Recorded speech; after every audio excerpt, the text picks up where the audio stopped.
everyone, my name is Kathleen, and before you watch this incredible interview with the wonderful Stephanie and my co-host Yoobee, I just thought I'd explain a little bit about Doom Group, because I did mention it in the teaser trailer, but I just thought I'd explain a little bit more to you guys.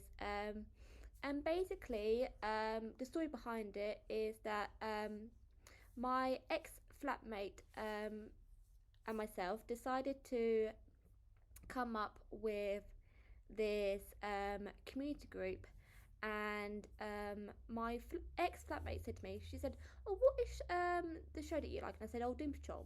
And she said, okay, well, why don't you create this community group, and you can post it on Twitter, and maybe create the account for it. So that's what I did. And she said, well, we both said, well, why don't we join Doom Patrol and the community group together to form Doom Group? And of course, I am wearing the jumper for it. So I basically tweeted it out and just to see if people were interested. I actually got some wonderful messages back, and I had so many people saying that would like to join the group, which was amazing. And then after a while, I was reaching over 100 followers into 200 followers, and I got a wonderful cameo video from Javon Wade, who plays Cyborg in the Doom Patrol show, and I also got a couple of other videos as well. And then basically one of my community group members reached out to me to say, oh, shall we do this podcast? And I thought, well, actually, that might be quite a good idea. So we did, and we had a meeting, and we discussed the whole entire idea. And then I was messaging some of the people who were involved in the show. And so thankfully, they managed to message me back. And yeah, basically, here we are now. It's been an incredible journey. And I'm so thankful for the opportunities. So please sit back and relax and enjoy this wonderful episode with myself, Yoobee, and of course Stephanie, who plays Hammerhead in a Doom Patrol show.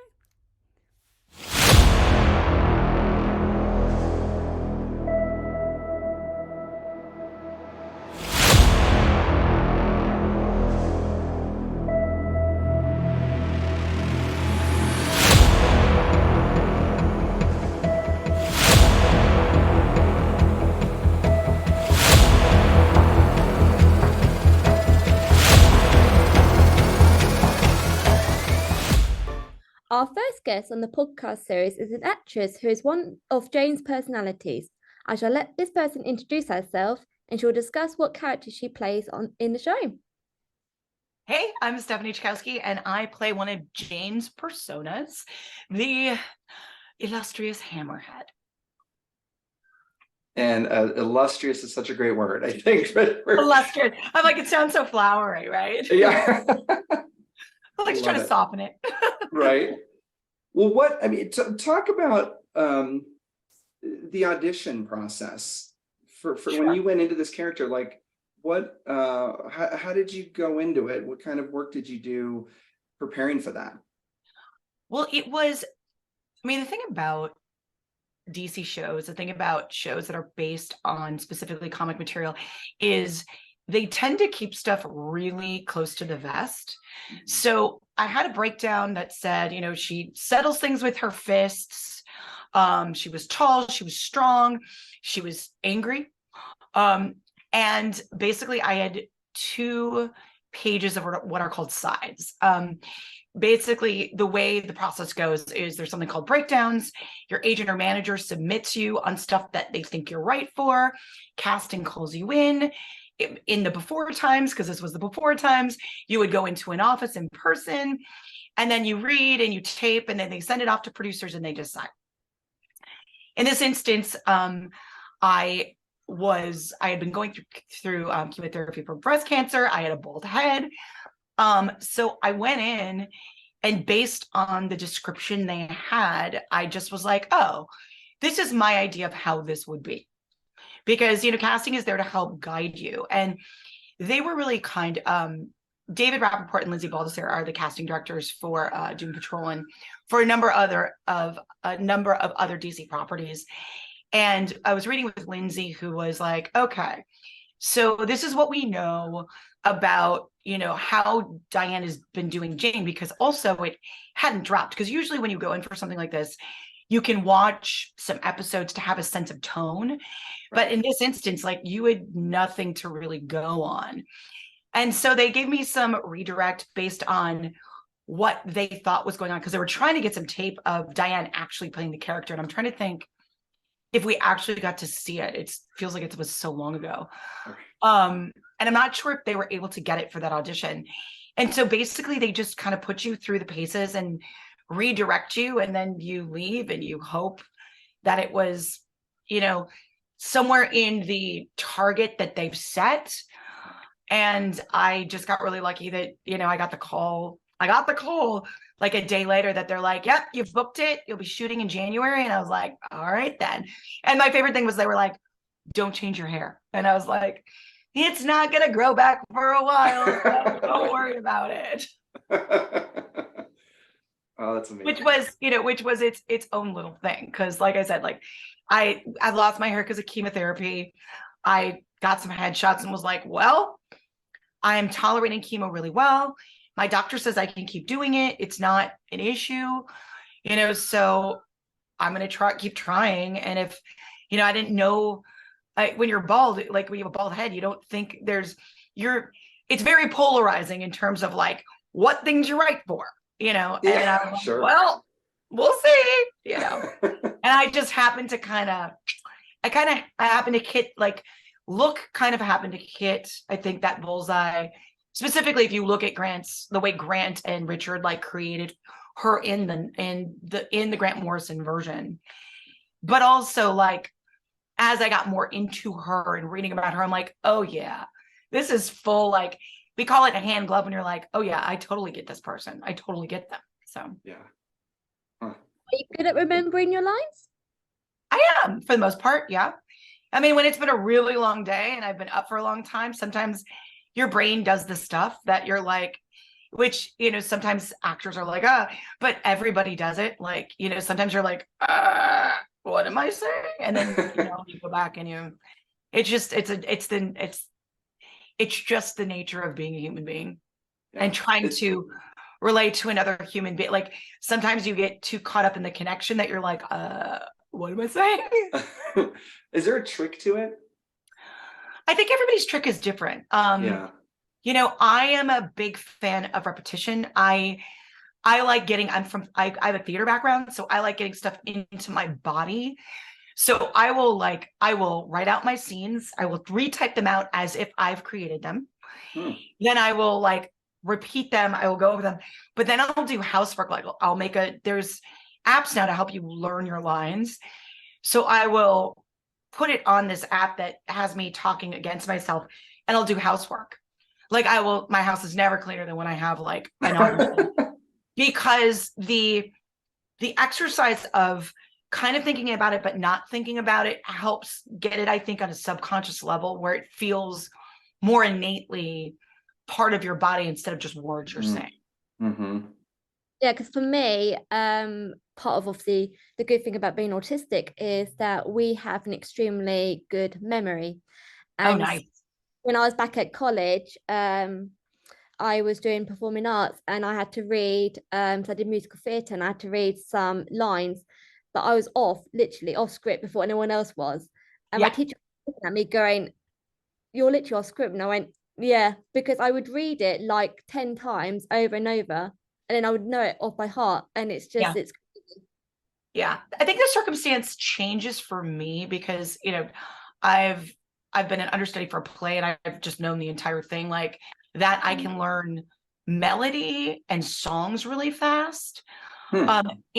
But dialogue that doesn't feel authentic to a human being, stuff that's harder is medical terminology can be harder, scientific term, something that's not anchored into a conversation, I feel can be harder.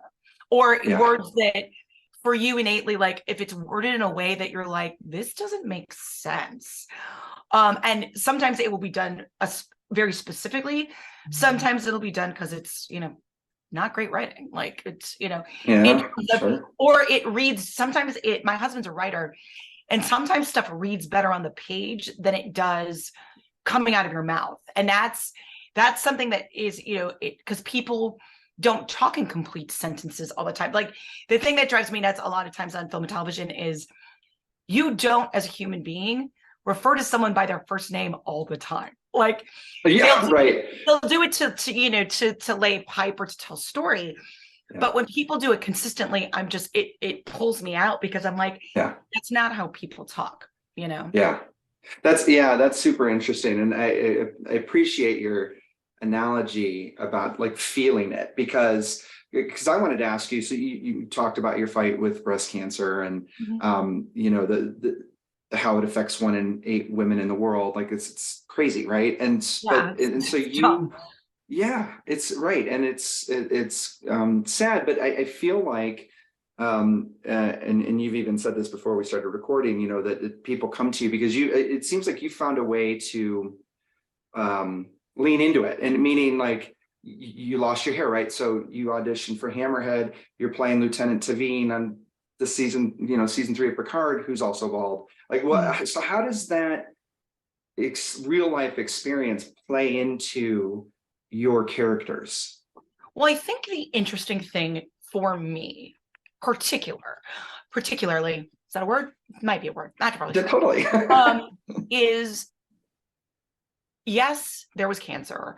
I had gone through right before I got diagnosed, like I had 3 consecutive cancers. I talk about breast cancer just because I'm like, it just sounds like it's like one of those things of like television, like it's a life story that you're like, no, she didn't just keep getting diagnosed with. Come on, dude. I mean, we caught them very early, so I'm a very, very big advocate of early screening, because I think people will do things that people like don't want to know, and I'm someone who's like, just let me know, because I would rather know, because I feel like you have some sort of control. I mean, you don't, but for me, in terms of talking about this, I just feel like, all right, well, it's part of my life, and I can either let it stop me, or I can just be like,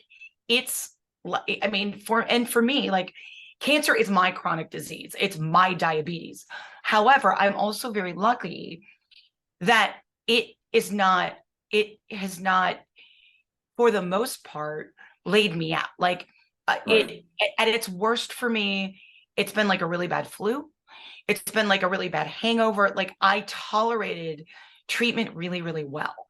And so, but that's not, that isn't necessarily the rule. Like I'm not saying I'm an exception to the rule, but it depends on how you interact in your life. The other thing for me in terms of the bald is women in particular have a really hard time losing their hair, because we have been socialized to be like hair, like, it's interesting to talk to my Black friends, because hair is such a big part of that community, their community as well. Yeah. And for women in particular, you're like, oh my God, I don't have hair, blah, blah, blah. Now, my mom had gone through chemo. She had lost her hair. She was like, whatever. When I was, she's been gone for about 16 years, I think. So when I lost my hair, I was like, whatever, I'm not going to pay to get wigs. And for me, when I shaved my head, I was like, oh, there you are. Like I found kind of, it was like a weird Samson and Samson and Delilah moment. I was like, losing my hair felt like I was more powerful, only because I felt like I had nothing to hide behind. Yeah. And also, in Hammerhead, in other roles, I'm a 5'10" strong woman who has muscles in an industry where people are very small. I am not by any means, I guess, fat, right? But I've had friends throughout the course of their life in this industry who have so much body dysmorphia and so much hatred towards their own bodies that, not that I didn't escape, but I made a palpable choice to be like, well, I am this size. And if I'm going to have big arms, which like in the larger scheme of the world, then they're going to be yoked. If they're going to, as opposed to hating my body where it was, because the idea of putting that much energy towards making myself something I wasn't just seemed like a fool's errand, and also a recipe for complete unhappiness, you know? And I used to joke, I was like, the only way I will ever be that skinny, that Hollywood skinny, is if I get cancer. It didn't happen. But, you know, it didn't happen. Sure. But it also, as somebody who, I thought it was interesting for me in terms of like talking about, you know, about social binary, about like identifying as a woman, as a man, as a they, as a them, because I'd always identified as a she, her, because, you know, biologically that's what I am. I've never identified as a male. I'm like, man, I have brothers, it's not for me. But I've always felt, because of my stature, because of being strong, because of being athletic, that I didn't quite fit into what a girl was supposed to be. And, you know, and I'm so thankful for newer generations who are actually giving it verbiage, giving it a pronoun, because I am old enough that those pronouns were, you know, I got away with, and friends of mine got away with being, you know, a tomboy. But male friends of mine who embodied, you know, biologically male friends of mine who embodied characteristics that were deemed female got called a fag and made fun of. Like, so yep.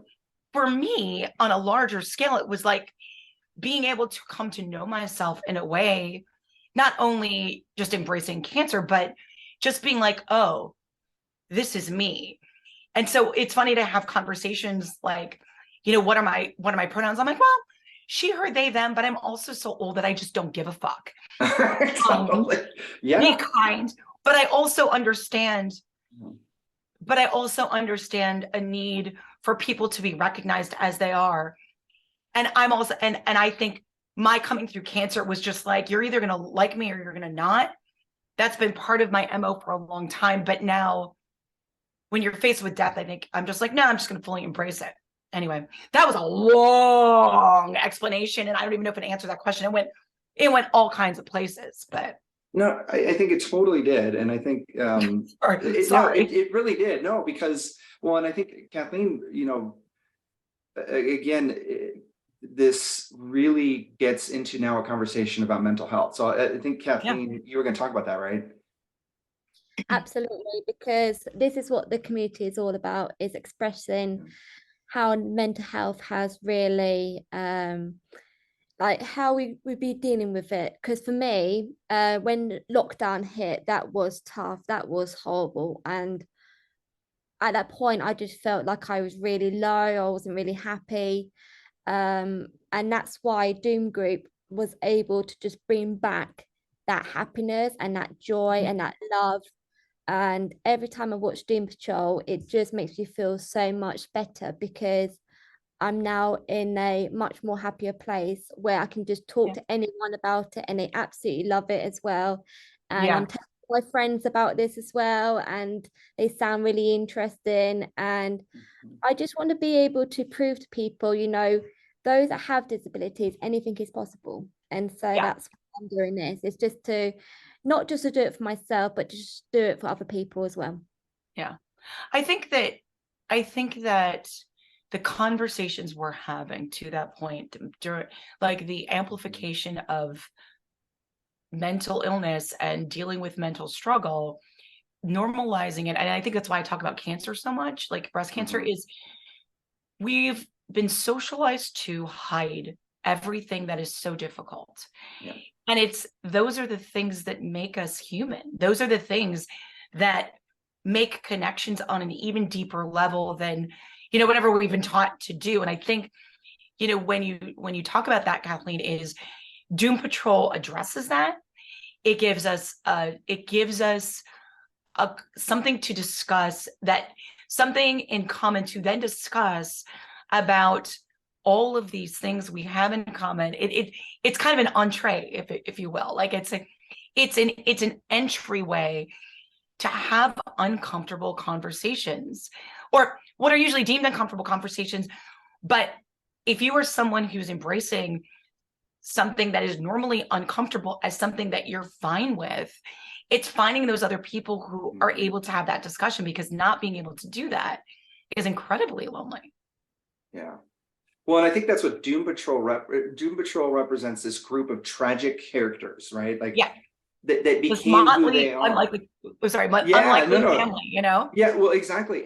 But they got there through very tragic circumstances. And I think there is such a parallel to a lot of us in the world who, particularly when you get into conversations about diversity, right, and inclusion and things like that, where there are these marginalized groups of people who have had tragic backgrounds and life, and to now have something that represents that, and now they're this unlikely family of heroes who are actually going out and saving the world. That to me is such an incredible and powerful connection, and I think why it resonates. And it's fascinating. I feel like it's such I think it's going to be one of those things. And I think it's going to be one of those shows that it keeps picking up steam as it goes. And I think it's just going to be this kernel of something that people are like, oh my God, this was the best show. Why didn't it go on forever? And I think and personally, I just think it's continued misstep of the hands it was in. Like, I am eternally grateful to, the DC Universe platform, which then became HBO Max, which then launched, but it felt like Doom Patrol was always going to be this thing that was the launch of these things that didn't quite go right. It was like in a semi-aborted mission. And finally, when we got to season 3, and suddenly I felt they were finally getting they were getting the kind of publicity I felt that they had been due for so long. And then you have Discovery buy them, and then it changes everything again. Right. You know what I mean? Right. Because, I've had conversations, because I watched The Boys too, which I think is, brilliant allegory specifically about the society we live in, but not necessarily about our mental health. I think it deals with issues in one way, but doesn't necessarily get to the heart of what Doom Patrol does. And it hurts my heart for people who haven't quite seen it, or who haven't watched it for the first time. But then again, I'm like, but I also recognize that there are people who are so used to linear story that they will get to the farting donkey and be out, not gonna do it. It's not for everybody, and that's okay. It's not for everybody, and that's okay. But I also think it is a little bit of magic that I think, had they had the PR team behind it, that The Boys did, or something, that we might be seeing something different, because the work and the writing, and it's just also incredible, Yeah. And I don't say that and I say that as a fan, not just as somebody who's totally. I mean, I have to admit, it's not just the actors, it's also the cast and crew. They put in so much work, putting it all together. It's incredible. When I watched the latest one, and I was looking at all the special effects and seeing how they do it all, and I was like, wow, that's like the latest episode when we had with the robot, and the way that they did it, I was like, that is amazing. It's so clever, how they did it all. Yeah. Well, and I think what translates always is that everybody who worked on that, there's not anybody who worked on that show who didn't love being there, who didn't love their I mean, again, it's long hours and you're like, oh shit. But everybody, there is a bond amongst everybody who worked on that show that, I worked with the Underground ladies, who I'm still friends with. And, every season you're like, God, I hope I can go back, because you want your character to go back, but you also just want to be in the presence of those people. You want to be in the presence of creating that magic, Totally. Well, and go ahead, Kathleen, sorry. That actually brings into one of the questions, and that is, what was it like working with the other Jane's personalities? It was tremendous. That was the first time, like the very first episode I was in, 109, when we go to the underground, when we finally meet, where, Robot Man, where Cliff goes to the underground in a real way, like, because Brendan's there, but that dragging in of Karen and that convergence of all those personas was something that was just like, oh shit, dude. I don't think I've ever been on set with that many women at the same time, all acting. Fascinating. And then later in season 2, when Kristen Windle was directing, when Baby Doll died, that funeral, but it's just, when you're in a group of people, you don't usually get together in this, like when you're not used to having that many other women with you or that many other people who are like you. It's so empowering in a way that you can't really even describe. It's just, it really just fills your soul. Well, I think it's such a great opportunity to like throw out all the societal norms, to your point earlier, we live in a society where there are very specific things that we're supposed to follow, right? But to have a show that takes that and just throws it out, to your point, like all of these women over here, you've got women leading the team, you've got these crazy ass characters, and they don't even want to be doing what they're doing, but they're doing it because it's the right thing to do. We don't see a lot of that in society, and I think that's why it's also inspiring to all of us. I don't know what's one of your fondest like behind the scenes memories with the underground crew? Hannah, who plays Pretty Polly, who has that fantastic outfit and that giant hoop skirt. One of the things that just amuses me to no end, like there's two, one of those is her having to go to the restroom and needing help to like lift the skirt up, like, because it was just like, oh yeah, you're a Victorian woman. That, and then the night we were shooting the funeral where Miranda comes out of the well was so freaking cold.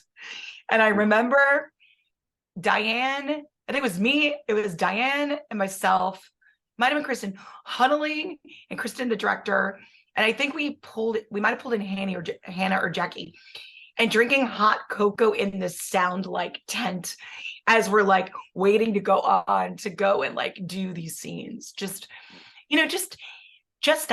seeing each other again, running into each other in the trailer, just the fun it is to see everybody when they have new characters, like, the nun with the chainsaw, who's like this gorgeous I can't remember her name, this gorgeous older woman who's like holding this chainsaw and just like, can I put it down? It's just all of those things. And for me in particular, there's that episode where Mama Pentecost finally gets to talk, and she gets to talk to Jovan, like watching characters, other personas who were just kind of in the background then get to speak, like, and baby, like, because they were kind of background actors and now they're not anymore. Like that as a kind of, you're like a teammate, like you're genuinely cheering on your other personas, specifically when they get to do more than they got to do before. What was it like working with Diane? The one that played, so those of you who are just listening in or have actually watched us from the beginning, what was it like working with Diane, who played Jane in the show? Diane is one of my very favorite humans on the planet. She's incredibly gorgeous, like gorgeous as a person, just like stunning, like a stunning individual to look at. Like, I'm just like, God, you're so beautiful. I mean, truly. One of my favorite things about, specifically when we came in the very first episode, because they had not given us a lot of information, right? They were building this. Once I booked the role, I bought Grant's book. I bought book 1 and read all the comics in book 1 to prepare. They had given me a script, which was great, but again, like I had no frame of reference in terms of what that meant. And what was interesting is yeah, we're playing personas, but how the personas act on the outside is different than how they interact on the inside, right? Yeah. So, Hammerhead tolerates Dr. Harrison. She hates Karen. She likes Driller Bill. She's cool with Secretary. Like, those a lot. Those associations form. But Diane, in order to play them all, had to create them.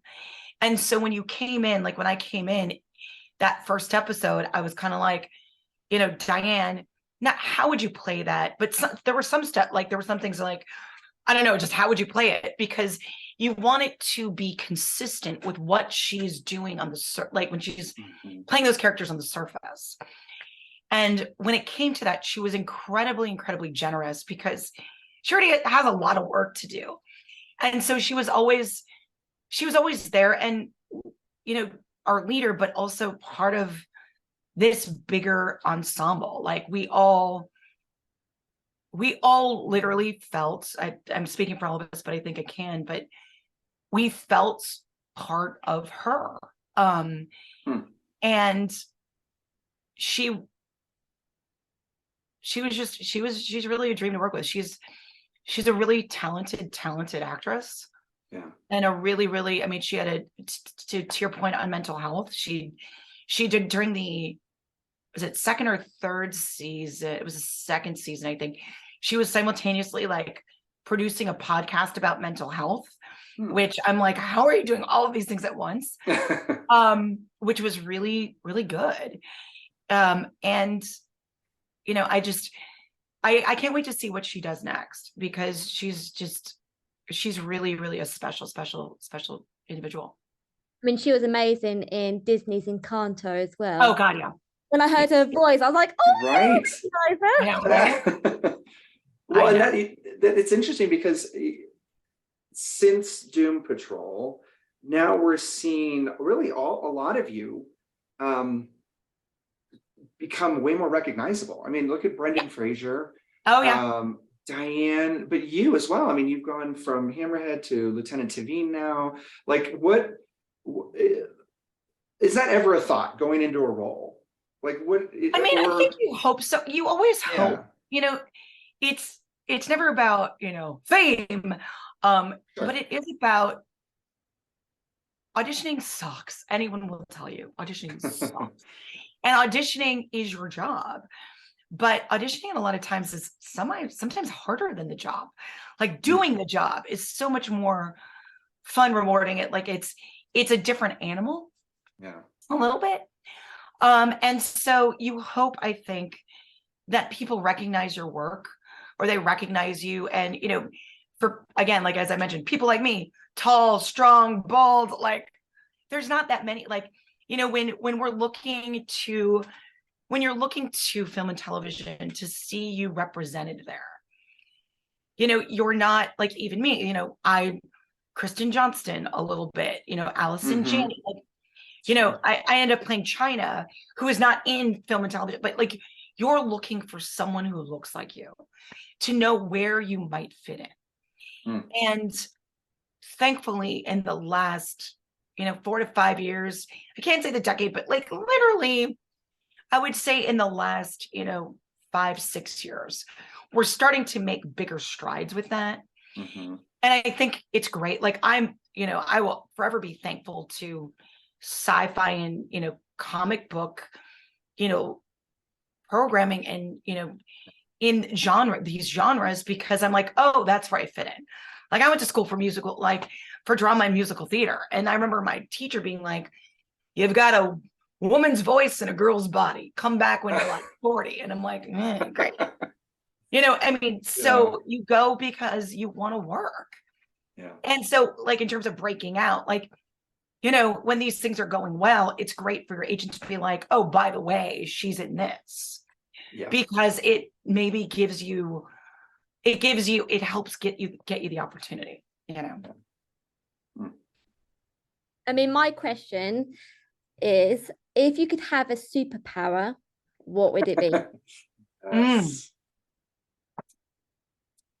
This is a good question. And I've vacillated between telepathy Oof. vacillated between telepathy and also teleportation, because I like the idea that I can get places real fast. So wouldn't go back in time, but I worry that telepathy, like that's the thing, like I worry that telepathy might crowd my brain too much, you know? So I think teleportation might be the one I would go with. Yeah. Oh, I like that. I always think flying for me, just because you ever have those dreams where you can fly? Yeah. Like they're rare, but it's like the best feeling. I don't know what it is. How about you, Kathleen? What's your superpower? Oh, so many. I mean, I definitely think about the teleportation. I mean, the amount of times I have to wait for buses and trains and all sorts. I wish I could just click my fingers. I'm literally like there. Right. But also super speed as well. Oh, that's a good one. Oh, yeah. Because when you've got a lot of like jobs to do, like if you have to do house chores or whatever, if you have super speed, you get it done within seconds. Yeah. So you're like, oh, that's done. Yeah. I mean, my memory is my gift anyway. So she's like, I don't need to have a super special memory because I already do. I'm already a superhero. She is. I mean, listen, you know, the fact, Kathleen, that you've brought together this incredible community of people who, you know, in my mind, this is how, you know, to your point earlier, Stephanie, about all the bumps in the road for Doom Patrol. But here's sort of an opportunity to keep it going. Yeah. And in a way that maybe it comes back in some other iteration at some point. Yeah. You think it would, James Gunn. I hope you're listening. But you know, like it has to. I think it has meant. Well, I think it is very much up. I mean, I don't know James Gunn. I mean, I'd love to work with him, but because I loved what he did with Pete, like I loved Peacemaker. Like I loved, and you know, the things that he's moved over. I mean, from what I understand, and when I went into season 4, I was like, oh yeah, we're right. Like I had that sixth sense that it was ending. I didn't want to admit it, because you never want to admit, because you're like, no, I just want to keep going. Right. But I think also I think the fans are going to be satisfied with where everything resolved, or where it went. Do you have a particular favorite season, like episode that you're in? I love season 2. Season 2 episodes, is it 5 and 6? Like I like the Candlemaker killing Candlemaker killing Baby Doll, and into that into the funeral procession with Miranda. Like those 2 episodes I really enjoyed working on. And I loved watching the puppet episode. Like the puppet episode. Yes. Like that was so special in the sense that, because that's the thing about Doom Patrol, you can do anything. Like I was hoping someday, I'm like, I just want all the Jane's personas to become corporeal. Like it was great, because when we were in the fog, suddenly we're talking to Jovan, and we got to talk to, was it Jovan and who plays, and was it Matt who plays not Robot Man, not Riley, but I think it was Matt. Who Romer, right? Romer, Matt, it would be Matt Bomer, but it's the guy who plays him when he's not there. Yes. But something like that. But like the fact that you could start to do and bend time in that way, like I was like, I want to come out. I want to be along. Like I so wanted to. Like I ran across Michelle Gomez every so often, but like, I love her so much, and she was so good in Sabrina. She's so good in everything that I'm like, I want to be best friends with Michelle. I want to work with, but you go where you can. But like those were definitely my favorite episodes. Did you realize? Did you realize that Jovan was British? Because most people don't. I think I knew that, actually. Yeah, I think I knew that. But I was just gonna say, like, I loved that particular, like, what is it? I forgot what it's called. It's episode 337 or something, where it's, I can't remember the word. It's in your head. It's subconscious patrol, because you got to see Matt Bomer, like Cliff interact with Riley, who like you got to see all of them together. And that was fantastic. Like, that was so great to finally watch those actors come and be on the, in that way. Yeah, that's what I always look forward to. I'm a big ensemble, like team show fan, right? Like that's why I love TNG and Picard and Firefly, you know, all those, this ragtag team of people who sometimes they belong together, sometimes they shouldn't be there, you know, but they make it work. And it's always, I love when everybody's there interacting together, because it's just, it's special because it doesn't happen all the time. Yeah. Well, and it's also like, it's, I think it's story about, you know, it's stories about community. It's stories about family, chosen or not, you know, like it's, you know, especially in like Doom Patrol, it's this kind of unlikely motley family that has been created through tragic circumstances, but they are a family, even though they're not, you know, related by blood. Right. And I feel like, you know, for those of us who, I'm very fortunate to have a family that I actually really like. I mean, but I have many friends who we are their family, you know, I am their family because their families are pretty toxic. So I've always said the same thing. Like I like my wife and I have very close friends who are family at this point. Like there's no other way to describe it. And it's powerful. And I think that's what Doom Group represents for a lot of people, or will, right? Eventually, like we'll be a family and keep this thing going. So what's next for you? Oh, go ahead. Sorry. Oh no, I was just going to say, I was like, it's remarkable.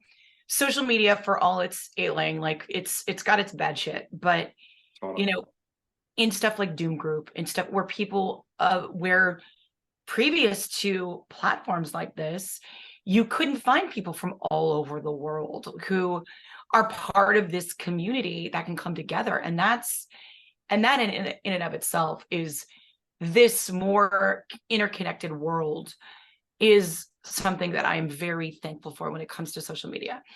I could do without like the trolling and but I mean, it also brings out that, you know, it brings out, I think, the good and bad in us. We innately want connection. And then there are people who innately want to hurt people too, because it gives them like, and then you just try to, you know, crowd those voices out.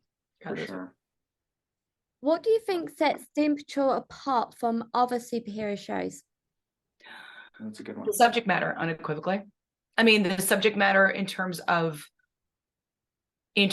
mental health, in terms of, as I mentioned before, in terms of dealing with, you know, LGBTQIA community in a way that doesn't pander. Like I think that's the thing. It's not pandering, and it's not, I feel like other superhero shows that I've watched are trying to get a message across, and you can tell when it's time for the message. And there is a message woven so skillfully in every episode of Doom Patrol, and they do it so well that you don't get turned off by it being, forgive the phrase, ham-fisted. It's written so well. It's not like, this is the message, get the message. Like, and I appreciate that. I really appreciate that, because I think when it's done that way, that message penetrates deeper. Well, and I think it respects the audience too, because the writers are saying they're smart enough to get this. Like we don't have to blatantly hammer it out there. It's like, go get it. Yeah. And it's huge. And I don't think, I love Marvel, but they don't do it. I mean, I love me some Marvel, but Marvel's, you know, Marvel a little bit, and I don't want to get in trouble for it, but like there's a little bit of thinking that their audience is not smart enough to understand what they're trying to do. So they drill it. And I don't think that's writers. I think that's studio. It's, I mean, again, my husband's a writer. So like, there's a shit ton of notes that people get that you don't start out with. And some things make it better and some things don't. But I think that kind of stuff ends up being, it ends up being, instead of letting it live in the way it should live, it ends up being a network, non-creative, being like, we need to make sure this message is clear so people don't get mad. Like, and then as a result, it ends up being so muddied and so obvious that it's not as effective. Yeah, 100%. Well, what's next for you as we kind of close out this amazing discussion? What's next for you? There's nothing like specific. Well, there's nothing specific on the docket in terms of like stuff I'm going to work on. Yeah. I've been having some lovely chats and interviews for Picard, which has been great. Oh, amazing. My husband and I have a project that we've been working on for a couple years, which I haven't been able to devote as much time to because I've been lucky to be busy. We pre-pandemic, when we had done our podcast about a couple going through cancer, we had written, because we all deal with, trauma different ways. He had written a single camera comedy about a couple going through breast cancer, because cool. because as I said earlier, prior to recording, I have a very dark sense of humor. But also, humor also creates community in a different way. So we've been trying to figure out if that's a series, if it's a feature. We have a feature version of it, and we've got some gap financing. So it's I think right now what my work is some, cancer advocacy and trying to get this project off the ground if we can find the right people behind it. Because I will say the word cancer is very triggering. And if you're trying to tell a story that's not like they're dying from cancer, they're not. Like, our story is, there's cancer, but it's about what happens to the humans. It's about, as you mentioned, one in eight women get diagnosed, or those with 1 in 8 individuals with mammary glands that can create milk have breast cancer, because it depends how you identify. Right. But also, we rarely, when that happens, people just become their disease in the eyes of other people. And humanizing people and their relationships without it being specifically about a disease, I think is important, whether it's cancer, whether it's mental health, whether it's autism. Like, first and foremost, we should be telling stories about people. And so that is what my aim and our aim is to do with that. So amazing. This has been amazing. It's been a wonderful experience, and it's been incredible that we finally got to meet you, Stephanie. It's so lovely meeting you guys. Thank you so much for making me your maiden voyage. Yes. Oh, it's incredible. It's totally incredible. If there's any other personas I don't that you want to talk to, let me know. Yeah. I know I have Secretary and Hannah and Pretty Polly and stuff like that. Jane's a whole other thing. Diane you have to go through other people. I don't have the direct Jane, but that'd be great. That would be great. But anyway, I can help. Let me know. Absolutely. Yeah. We would love it. Yes. Thank you so much. Thank you for your time and insights. Like, it was really just, that's what we want this to be about. It's your experience. Again, it's a human story, right? And thank you for they're all human stories, even when they're monster, like even when we're monsters. Right. Even when it's monster stories, it's always, sometimes you can tell human stories through monsters better than you can. It's what's great about animation, Yeah, exactly. No, so thank you. Yes, thank you very much. And we're very excited to we're very excited about this group. So more to come, everybody. Excellent. And let me know when it launches. I can't wait to see it. Yes, hear it. Perfect. Kathleen, thank you as always. Any last words? Yeah, just don't forget to follow Doom Group on all social media, and also follow Stephanie, because she is wonderful. And just make sure you tune in. I'm so looking forward to all the other interviews as well, but I'm so glad this is the very first one. And thanks. I just really hope that it all goes well. But just stay tuned for more, and just check out all of our social media links, because we will be posting. And this has honestly been amazing. Same. Yes. Thank you all very much. Thank you, Stephanie. Thank you, Kathleen. Thank you, guys. Thank you so much. See you later.